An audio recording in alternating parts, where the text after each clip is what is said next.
Picture this.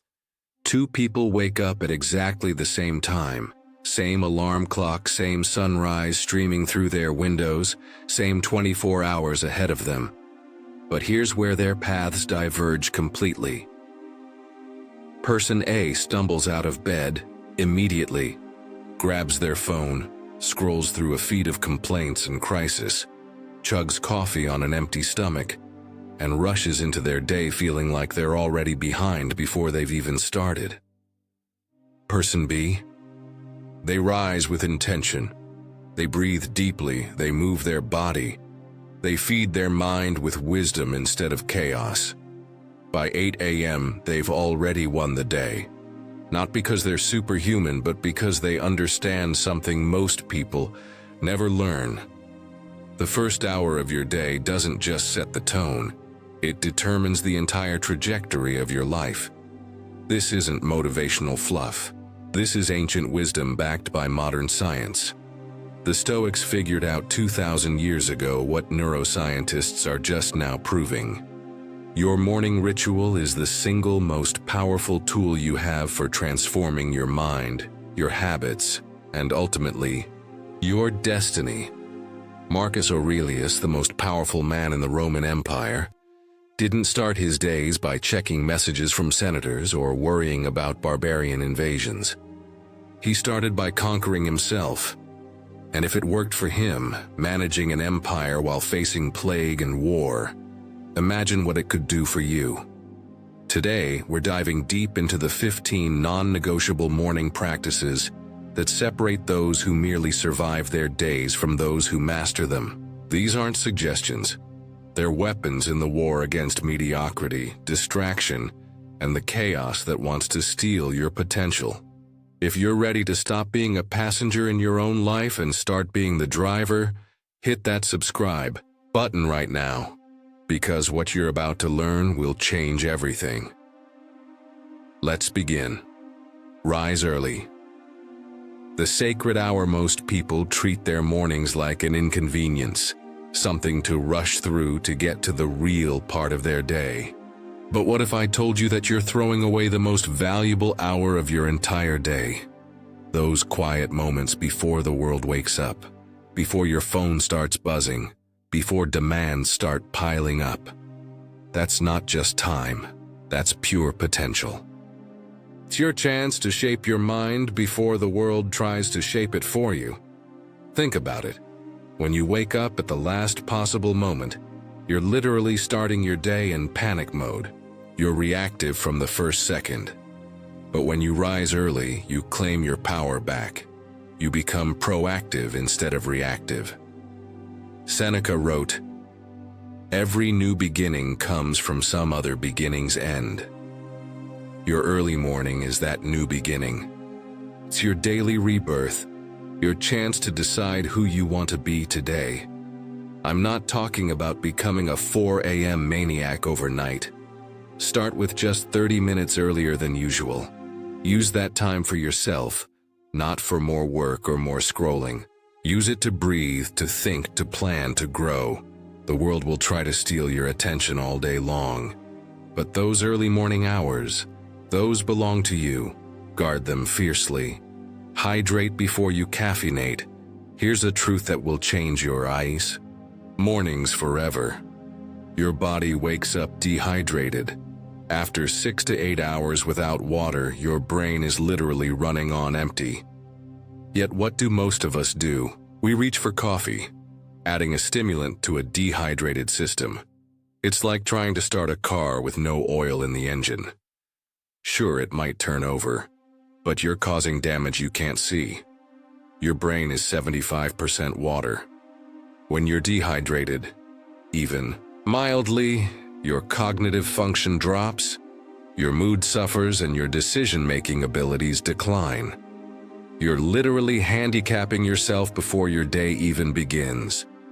The Stoics understood that small, disciplined actions compound into extraordinary results. Epictetus taught that we become what we repeatedly do. Starting your day by properly hydrating your body is a small act of self-respect that ripples through everything else you do. Here's what happens when you drink water first. Your metabolism kickstarts, your brain clears, your energy stabilizes, and you send a signal to your subconscious that you're someone who takes care of themselves. It's not just about the physical benefits, though those are real. It's about the psychological victory. It's about proving to yourself that you can choose discipline over impulse, health over habit. 1 glass of water. That's all it takes to begin transforming your relationship with yourself. Avoid the digital dopamine trap. Your phone is not your friend in the morning. It's a weapon designed to hijack your attention and drag you into other people's chaos before you've even decided how you want to feel about your own life. Think about what happens when you check your phone first thing. Within seconds, you're flooded with news that makes you anxious, messages that make you reactive, and social media that makes you compare your real life to everyone else's highlight reel. You wake up in a state of possibility, and within minutes you've surrendered your mental sovereignty to algorithms designed to keep you scrolling, clicking, and consuming. Marcus Aurelius wrote, "You have power over your mind, not outside events. Realize this, and you will find strength." Your phone is the gateway through which outside events invade your mind every morning. The Stoics practiced what they called premeditatio malorum, imagining potential setbacks to build resilience. But they also practiced protecting their mental space from unnecessary chaos. Your morning scroll is unnecessary chaos. Instead of reaching for your phone, reach for your journal. Instead of consuming other people's thoughts, cultivate your own. Instead of starting your day reactive, start it intentional. Your attention is your most valuable resource. Don't give it away for free to people who don't even know you exist. Make your bed. The first Victoria Admiral William McRaven said, "Get best. If you want to change the world, start by making your bed." Not because your bed will change the world, but because the person who makes their bed every morning is the kind of person who changes the world. Making your bed is more than tidiness. It's a declaration.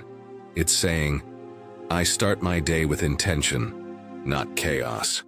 I finish what I start. I take pride in the small things because I know they lead to big things." It's your first victory of the day, achieved before you've even left your bedroom. And that victory creates momentum. Psychology tells us that small wins early in the day increase our confidence and motivation for larger challenges later. The Stoics understood that discipline in small things builds discipline in large things. Marcus Aurelius managed an empire, but he also managed himself. He paid attention to the details because he knew that's where character is built. Your unmade bed isn't just messy sheets, it's a metaphor for an unexamined life. It represents the chaos you're willing to accept, the standards you're willing to lower, the person you're willing to become. But when you make your bed, you're saying something different. You're saying, "I am someone who completes tasks. I am someone who creates order. I am someone who cares about the quality of my environment because I care about the quality of my life." 2 minutes. That's all it takes to send a powerful message to your subconscious about who you are and what you stand for. Move your body. Awaken your power. Your body is not just a vehicle for your mind. It's a partner in your greatness. And like any partner, it needs attention, care, and activation to perform at its best. Most people wake up and immediately ask their minds to do heavy lifting while their bodies remain dormant, but mind and body are connected. When your body is sluggish, your mind follows. When your body is energized, your mind soars. You don't need to run a marathon or crush a 2-hour workout. You need to move, stretch, do some push-ups, take a walk, around the block. Get your blood flowing and your muscles awake. The Stoics valued physical strength not for vanity, but for vitality. They understood that a disciplined body supports a disciplined mind. Epictetus, despite his physical disabilities, emphasized the importance of training the body as well as the mind. When you move your body first thing in the morning, you're doing more than exercise. You're practicing the art of self-mastery. You're proving that you can make your body do things it doesn't want to do. And that skill transfers to every other area of your life. Movement also floods your system with endorphins, those natural chemicals that improve your mood and increase your energy. You literally feel better about yourself and your day when you start with movement. Carl Jung wrote, "The body is the visibility of the soul." What is your body saying about your soul? Is it saying you're someone who takes care of themselves? Someone who prioritizes vitality? Someone who understands that greatness requires energy? 10 minutes of movement. That's all it takes to shift from victim to victor, from passive to powerful. Embrace the cold, forge your willpower. There's a moment right before you step into a cold shower where every fiber of your being screams, "No." That moment is where transformation lives. That's where you either give in to comfort or choose to build character. Cold exposure isn't about punishment. It's about power. The power to do hard things. The power to override your instincts. The power to choose discomfort in service of growth. The Stoics deliberately sought out discomfort because they understood something most people don't. Comfort is the enemy of growth. When you're always comfortable, you're always weak. When you regularly choose discomfort, you become anti-fragile.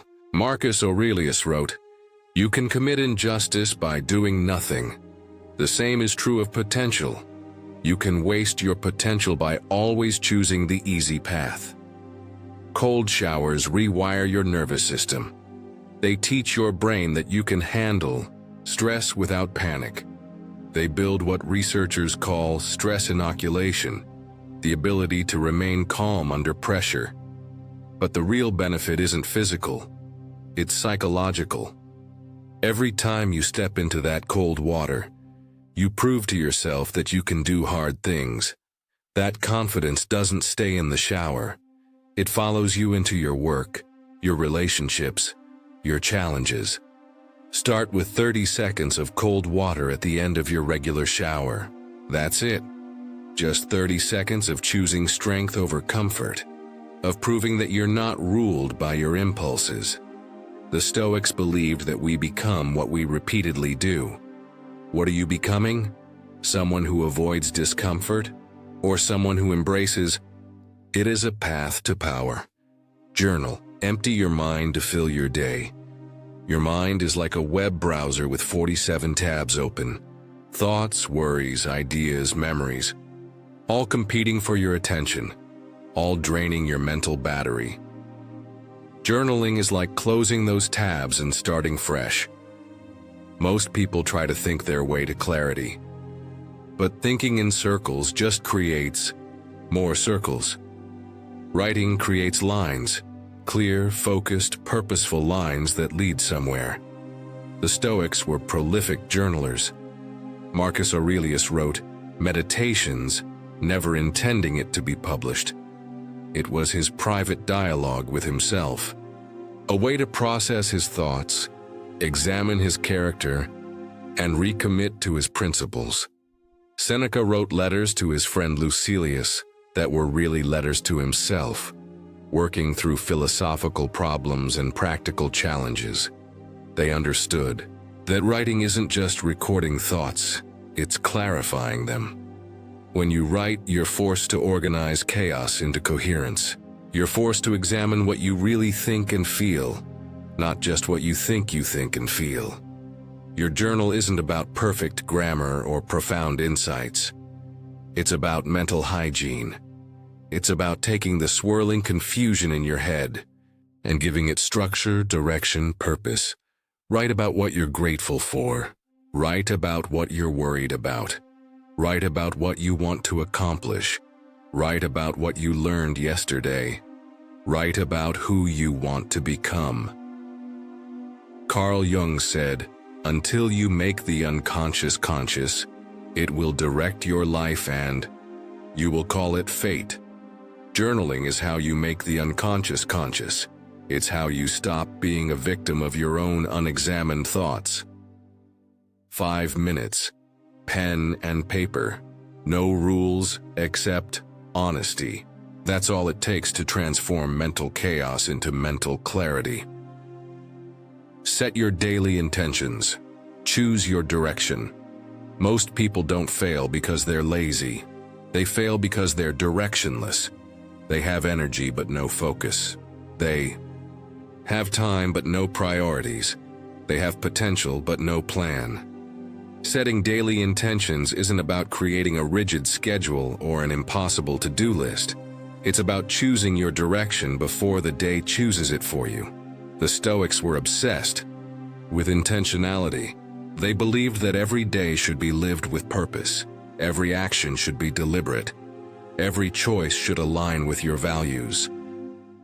Epictetus taught, "First say to yourself what you would be, and then do what you have to do." Translation: know where you're going before you start walking. Your intentions don't have to be world-changing. They just have to be clear. Maybe it's having a difficult conversation you've been avoiding. Maybe it's completing a project that's been languishing. Maybe it's simply being present with your family instead of distracted by work. The key is choosing 3 specific, achievable intentions for the day. Not 20, not 5, 3. Your brain can only focus on so many things at once. Give it clear targets. Psychology shows us that people who write down their goals are 42% more likely to achieve them. But more than that, people who clarify their intentions experience less anxiety, make better decisions, and feel more satisfied with their days. When you set clear intentions, you're not just planning your day, you're programming your subconscious. You're telling your brain what to notice, what to prioritize, what to ignore. Marcus Aurelius wrote in his journal, "In the morning when thou risest unwillingly, let this thought be present: I am rising to the work of a human being." He reminded himself of his purpose, his role, his intentions. What's your work as a human being? What are you rising to accomplish? Not just today, but with your life? Feed your mind. Choose your mental diet. Your mind is hungry the moment you wake up. It's scanning for input, looking for something to attach to, something to think about. The question is, will you feed it junk or nutrition? Most people start their day consuming mental junk food. News that makes them anxious, social media that makes them compare themselves to others, gossip that makes them judge others. But what if you chose differently? What if you fed your mind ideas that elevate, challenge, and inspire you? The Stoics were voracious readers and thinkers. They understood that the quality of your thoughts determines the quality of your life. They deliberately chose what to put in their minds. Seneca wrote, "Associate with people who are likely to improve you." In our modern world, that includes the authors you read, the podcast you listen to, the content you consume. 10 minutes of reading something meaningful will do more for your growth than an hour of scrolling through feeds. It will prime your mind to think deeper thoughts, ask better questions, make wiser decisions. It doesn't have to be philosophy, though philosophy is powerful. It could be biography, psychology, science, history, anything that stretches your mind and feeds your soul. Carl Jung emphasized the importance of actively engaging with ideas that challenge and expand us. He wrote, "Everything that irritates us about others can lead us to an understanding of ourselves." Reading isn't passive consumption, it's active dialogue. You're not just taking in information. You're wrestling with ideas, examining assumptions, building mental muscle. What you read in the morning sets the intellectual tone for your entire day. Choose wisely. 10. Visualize success. Rehearse your greatness. Your brain doesn't distinguish between a vividly imagined experience and a real one. When you visualize success, you're literally rewiring your neural pathways to expect and create that success. This isn't positive thinking or wishful thinking. It's mental rehearsal. Athletes do it. Surgeons do it. Navy SEALs do it, and you should too. The Stoics practiced a form of visualization they called premeditatio malorum, imagining potential setbacks to build resilience. But they also visualized success, courage, and virtue in action. Marcus Aurelius would visualize himself responding to challenges with wisdom and grace. He would mentally rehearse the kind of leader he wanted to be before he had to be that leader. When you visualize your day going well, you're not just hoping for good outcomes. You're programming your subconscious to notice opportunities, make better decisions, and respond to challenges with composure. See yourself handling that difficult conversation with grace. See yourself completing that important project with focus and excellence. See yourself responding to setbacks with resilience and wisdom. Make it vivid. Make it detailed. Make it real in your mind.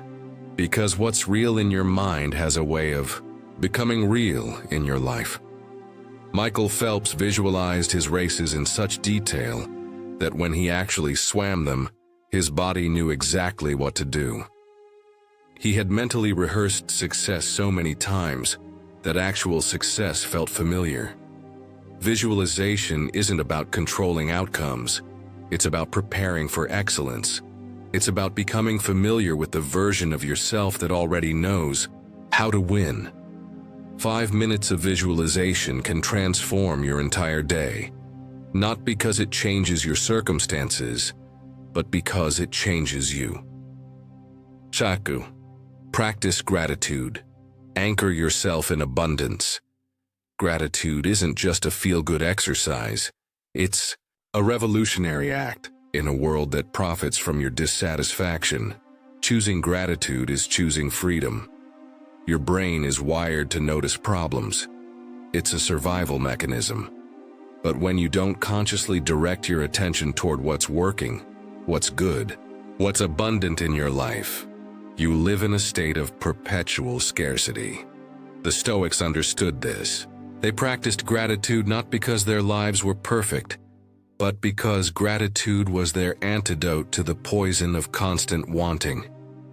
Marcus Aurelius, despite facing war, plague, and political chaos, regularly reminded himself to be grateful for what he had.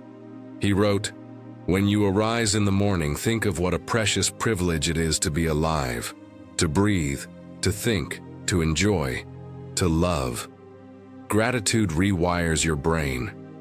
Neuroscience shows that regular gratitude practice increases dopamine and serotonin, the chemicals responsible for happiness and well-being. It also decreases cortisol, the stress hormone that damages your health and clouds your judgment. But more than the biochemistry, gratitude changes your perspective. It shifts you from scarcity thinking to abundance thinking, from victim mentality to victor mentality. When you start your day by acknowledging what you already have, you stop chasing what you think you need. You realize that you're already rich in ways that matter. Gratitude isn't about ignoring problems or pretending everything is perfect. It's about recognizing that even in the midst of challenges, there is still good, still beauty, still reasons to be thankful. Write down 3 things you're grateful for every morning. Not just big things, small things. The coffee that warms you, the bed that rested you, the breath that sustains you. Seneca wrote, "Nothing is more honorable than a grateful heart." Start your day with honor. Start with gratitude. Reflect on Stoic wisdom. Arm yourself with truth. Every morning, ancient warriors would check their armor before battle. They would sharpen their swords, test their shields, prepare their minds for what lay ahead. Your battles aren't physical, but they're no less real. You face criticism, setbacks, temptations, and challenges that can either strengthen you or break you. The difference is preparation. Stoic wisdom is your armor. It's the accumulated insights of people who faced unimaginable hardships and emerged stronger. It's the distilled truth about how to live with courage, wisdom, and grace. Marcus Aurelius wrote, "The soul becomes dyed with the color of its thoughts." What color are you choosing for your soul? What thoughts are you allowing to dominate your mind? When you begin your day by reflecting on a single piece of Stoic wisdom, you're setting your psychological tone. You're choosing your mental posture for the day ahead.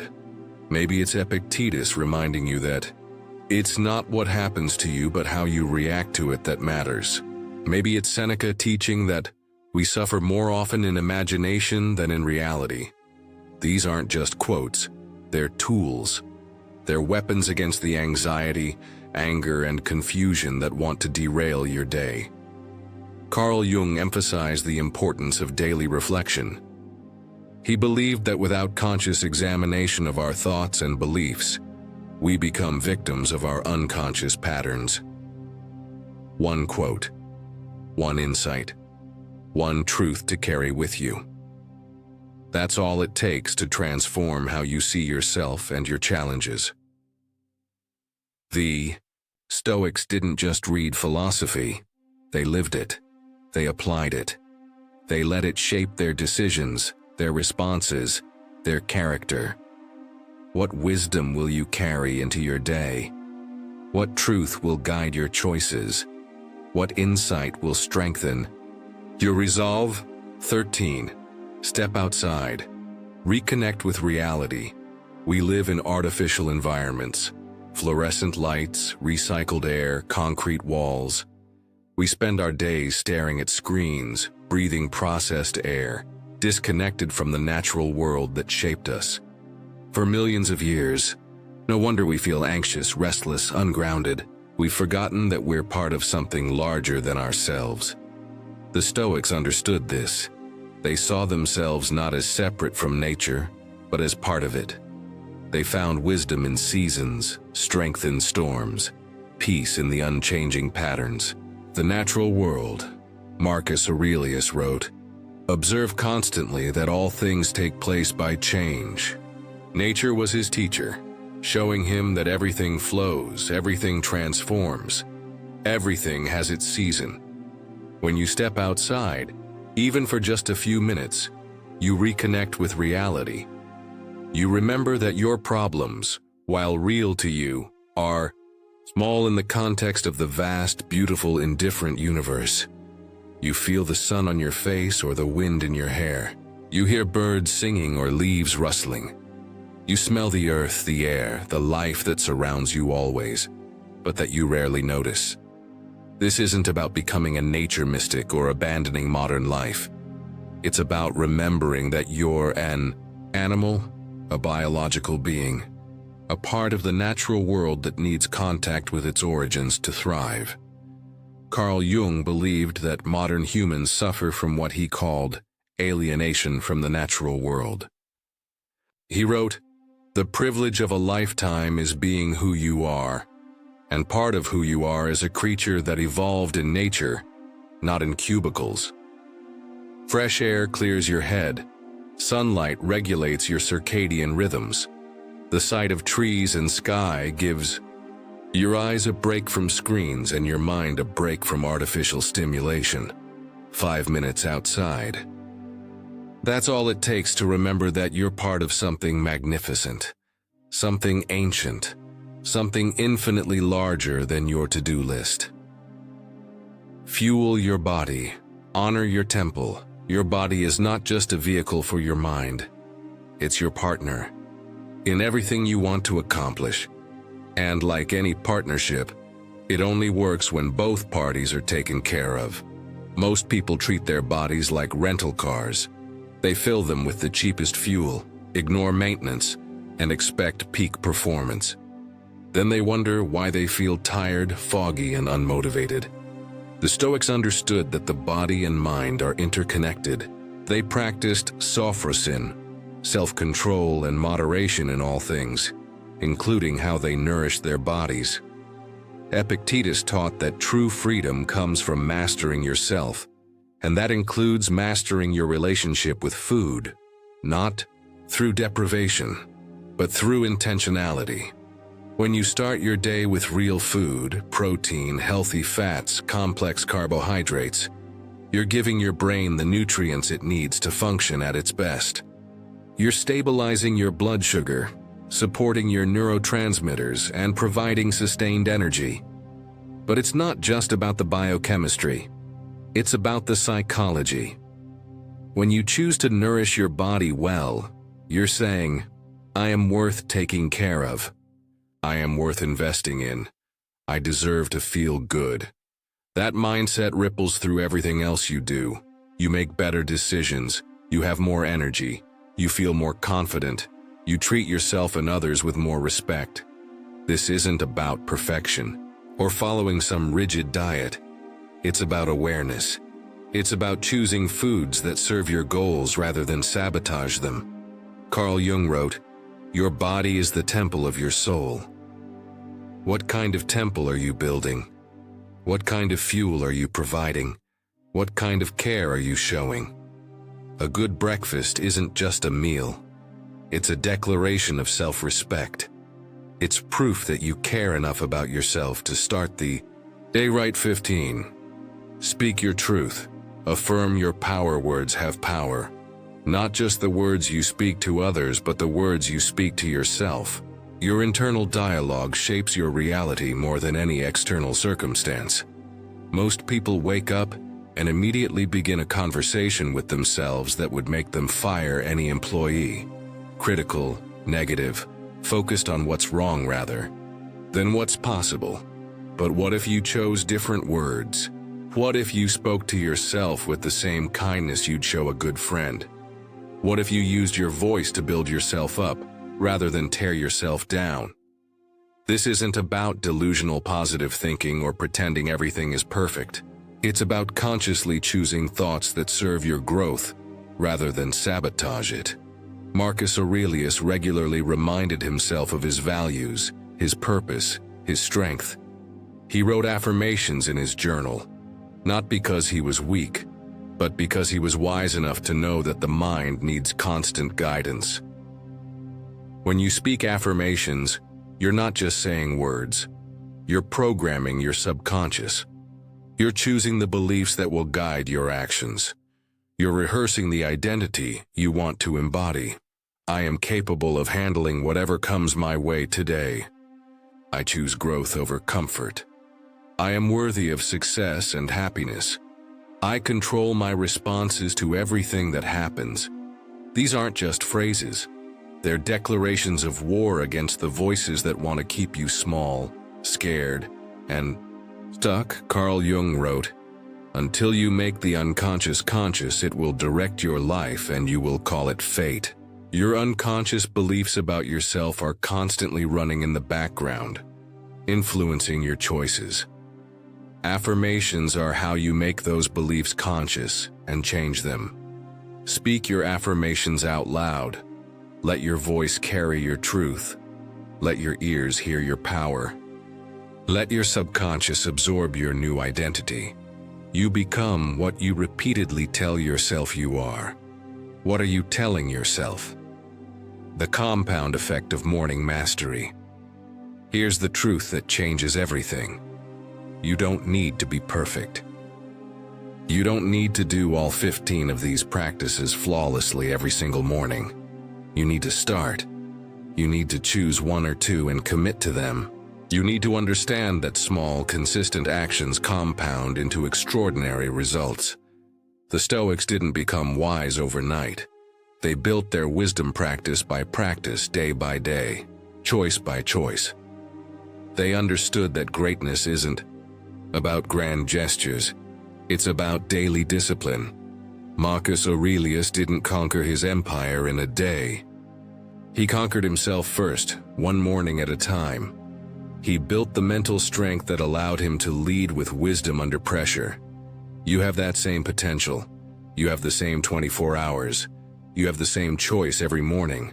Will you stumble into your day reactive and unprepared? Or will you rise with intention, armed with wisdom, ready to create rather than merely respond? The person you are today is the result of the mornings you've lived. The person you'll become is determined by the mornings you choose from now on. Every morning is a new beginning. Every sunrise is a fresh opportunity. Every day is a blank canvas waiting for you to paint your masterpiece. The Stoics believed that we don't control what happens to us, but we control how we respond. Your morning routine is your response to the gift of another day. It's your declaration of who you choose to be. You've learned the practices. You've seen the principles. Now comes the only part that matters, the doing. Start tomorrow. Start with one practice. Start imperfectly. But start, because the morning you master your mind is the morning you begin to master your life. Carl Jung wrote, "The privilege of a lifetime is being who you truly are." Your morning routine is how you become who you truly are, one day at a time. The ancient Stoics left us a roadmap. Modern science has validated their wisdom. Now it's up to you to walk the path. Your best life isn't something that happens to you. It's something you create, one morning at a time. The sun will rise tomorrow. The question is, will you rise with it? Will you meet the day with intention or surrender to distraction? Will you feed your mind wisdom or poison? Will you move your body or let it stagnate? Will you choose discipline or drift? The choice is yours. The power is yours. The morning is yours. Master your morning. Master your mind. Master your life. The transformation starts now. The life you want is waiting on the other side of the morning routine you're about to build. Don't wait for motivation. Don't wait for the perfect moment. Don't wait for tomorrow to start tomorrow's habits. Start today. Start now. Start becoming the person you were meant to be. Because every master was once a beginner. Every expert was once an amateur. Every transformation started with a single step. Your step is waiting. Your morning is calling. Your life is ready for you. To claim it, the Stoics believed that we become what we repeatedly do.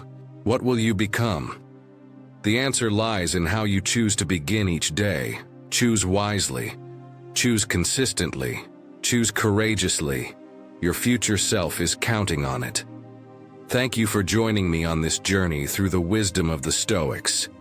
If this message resonated with you, there's another video waiting that will take you even deeper into the art of living with purpose and power. Click it now. Your transformation depends on the next step you take. This is the channel where we don't chase perfection, we build character. Until next time, stay disciplined, stay focused, and remember, every morning is a new chance to become who you're meant to be.